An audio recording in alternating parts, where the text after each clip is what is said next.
Hello guys, আসসালামু আলাইকুম। আজকে আমি যে বিষয়ে কথা বলবো সেটি হলো ব্রণ।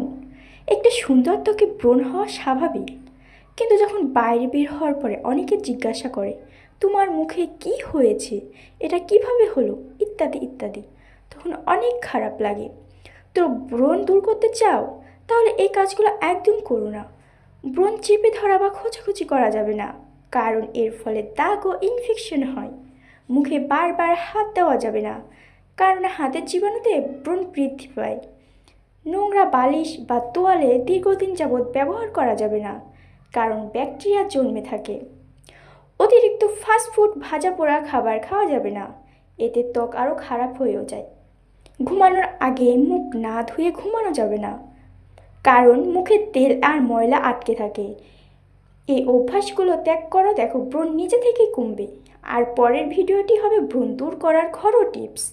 তাই পরের ভিডিওটি পেতে আমার ফলো দিয়ে রাখো অথবা সাবস্ক্রাইব করো।